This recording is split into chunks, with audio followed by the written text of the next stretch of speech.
அருள் தரும் ஸ்ரீமத் சீதாள தேவி மாரியம்மன் திருக்கோவில் பிரம்மோற்சவத்தின் முக்கிய நிகழ்வான தீமிதி மற்றும் தேர் திருவிழா நடைபெற்றது.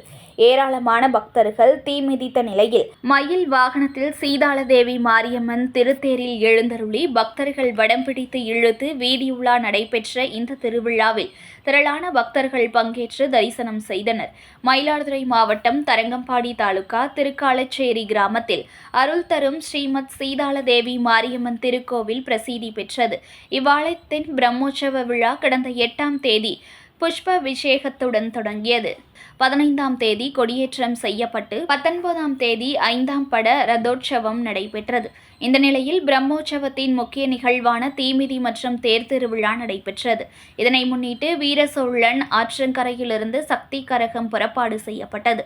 சக்தி கரகத்துடன் காப்பு கட்டி விரதமிருந்த மஞ்சள் உடை உடுத்திய ஏராளமான பக்தர்கள் மற்றும் 12 அடி முதல் 16 அடி நீள வரை வாயில் அலகு குத்தியும் கூண்டு காவடி அலகு காவடி எடுத்தும் பக்தர்கள் வீதி உலாவாக ஆலயம் வந்தடைந்தனர்.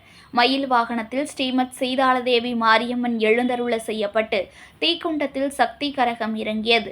தொடர்ந்து பக்தர்கள் தீமிதித்து நேர்த்திக்கடன் செலுத்தினர். பின்னர் ஸ்ரீமத் சீதாளதேவி மாரியம்மன் திருத்தேரில் எழுந்தருளி 4 வீதிகளை சுற்றி தேரோட்டம் நடைபெற்றது.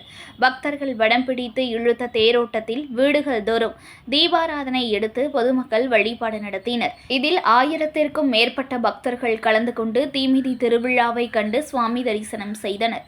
பெண்கள் கோவிலில் தீபமேற்றி மாவிளக்கிட்டு வழிபாடு நடத்தினர். செய்திகளை உடனுக்குடன் தெரிந்து கொள்ள லைக் பண்ணுங்க, ஷேர் பண்ணுங்க, சப்ஸ்கிரைப் பண்ணுங்க, மறக்காம கமெண்ட் பண்ணுங்க.